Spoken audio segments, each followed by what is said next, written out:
भाई कांग्रेस को भी देख लिए, कांग्रेस को 70 बरस से देख रहे हैं। 2007 साल में ही कांग्रेस का सरकार मधेसियों ने बनाकर दे दिया था। एमआलए को भी देख लिए, 30 बरस से उसका सत्ता देख रहे हैं। और ये राजपा फोरम को भी 13 वर्ष चलाने के लिए दे दिया। अभी भी प्रदेश में उसी का सरकार है, लेकिन सरकार तो है भाई, जिस मधेसी शहीद के नाम पे उसने सरकार बनाए, इन्हीं लोगों ने घोषणा किया था ना कि 50 लाख देंगे शहीद परिवार को। आज तक हमारे शहीद परिवार यहाँ स्टेज पर भी मौजूद है, अपना ही सरकार होने के बावजूद भी 50 लाख आज तक उनको नहीं दिया गया। 50 लाख की बात तो दूर, उनके परिवार को पूछने तक नहीं जाते हैं।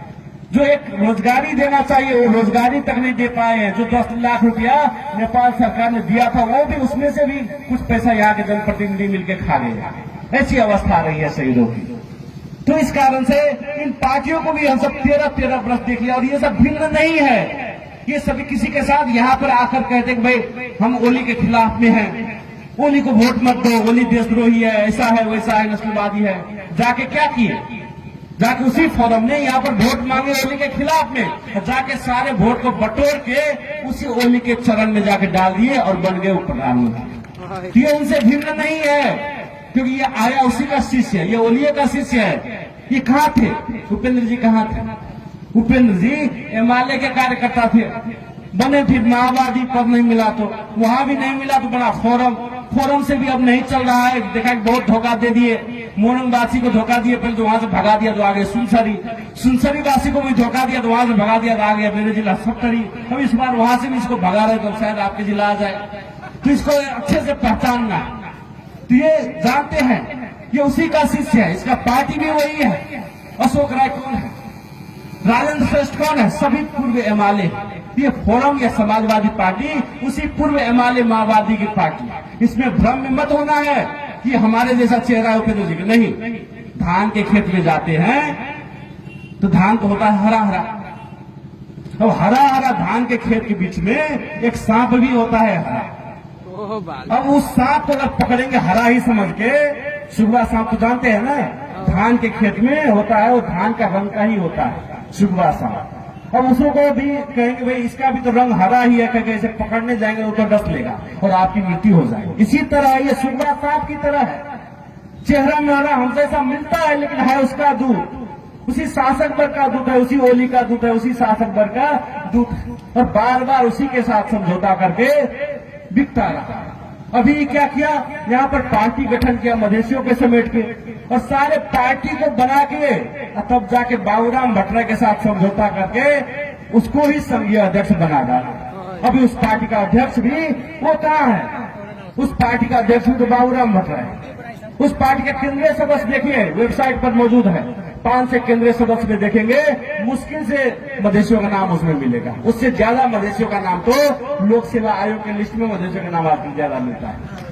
तो मधेसियों का पार्टी है ही नहीं, उसमें भ्रम मत रहिए। ये राजपा वाले भी उधरे से आया है। कहाँ से आया? हमारे मित्र ने कहा ही, देखा कि भाई मधेश में शांत नहीं होने वाला है तो कांग्रेस छोड़कर आ गए, कुछ एमआलए छोड़कर आ गए और बना दिए, और अभी नहीं चल रहा फिर वापस हो गए, विजय कस्तार जी वापस हो गए थे। ये उसी सब का है। तो हमें एकदम स्पष्ट होना है कि जो कांग्रेस को हम सब 70 वर्ष देख लिए, एक बार नहीं बार बार सरकार बनाकर उसका देख लिए, एमआलए को देख लिए, 30 वर्ष से उसका शासन देख रहे हैं, और इन राजपा और फोरम को भी 13 वर्ष से उसका शासन देख रहे हैं। बार बार मंत्री बन रहा है। 118 शहीद हुए और 71 बार ये सब मंत्री बने, 71 बार मंत्री बने।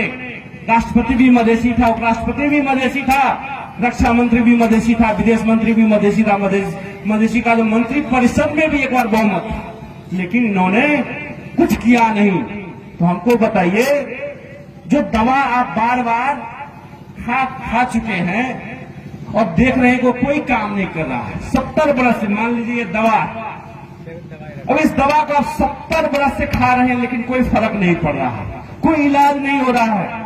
इस दवा को आप 30 वर्ष से खा रहे हैं, 13 वर्ष से खा रहे हैं, कोई इलाज नहीं हो रहा है। तो इस दवा खाने का कोई मतलब है? कोई मतलब नहीं। इसका क्या है? म्याद गुजर चुका है। कांग्रेस, एमआलए, फोरम, राजपा जितना है वो सारा म्याद गुजरा हुआ दवा है, वो कोई काम नहीं कर सकता, कोई इलाज नहीं कर सकता। इतना स्पष्ट रहिए, क्योंकि ये आपने खा के पहले ही देख चुके हैं। 13 वर्ष से फोरम राजपा की दवा खा ली है ना, तब उन्होंने कांग्रेस का वो 70 वर्ष खा के देख लिए, बार बार सरकार बना दिए, हिमालय का भी बार बार सरकार बना के देख लिए, उससे मधेश का कोई इलाज नहीं होने वाला है, क्योंकि वह म्याद गुजरा हुआ दवा है। और वो जो खाए तो उसने क्या किया, उल्टा रिएक्शन किया, उल्टा रिएक्शन किया, उल्टा गोली चलाने लगा हम पे, उसे अधिकार भी मांगे तो उल्टा गोली चलाने लगा और कहता है आप सर। इस तरह से हम सबको अपमानित करता रहा। आदमी तो आदमी नहीं समझने के वाली पार्टी सर ये रहा है, ये बात एकदम स्पष्ट हो जाना जरूरी है। तो कभी भी मधेशियों के हित में काम कर ही नहीं सकता, ये बात जानना जरूरी है। इसीलिए हमें जनमत पार्टी ही चयन करना है, जो कि पिछले 7-8 बरस से पूरा लैब में टेस्ट होकर आया है कि पूरा मधेशियों का इलाज यही जनमत पार्टी ही कर सकती है। जो टेस्ट होकर आया वही दवा खाना है, वो डेट एक्सपायर दवा सब और डेट एक्सपायर नेता सब पास नहीं जाना है।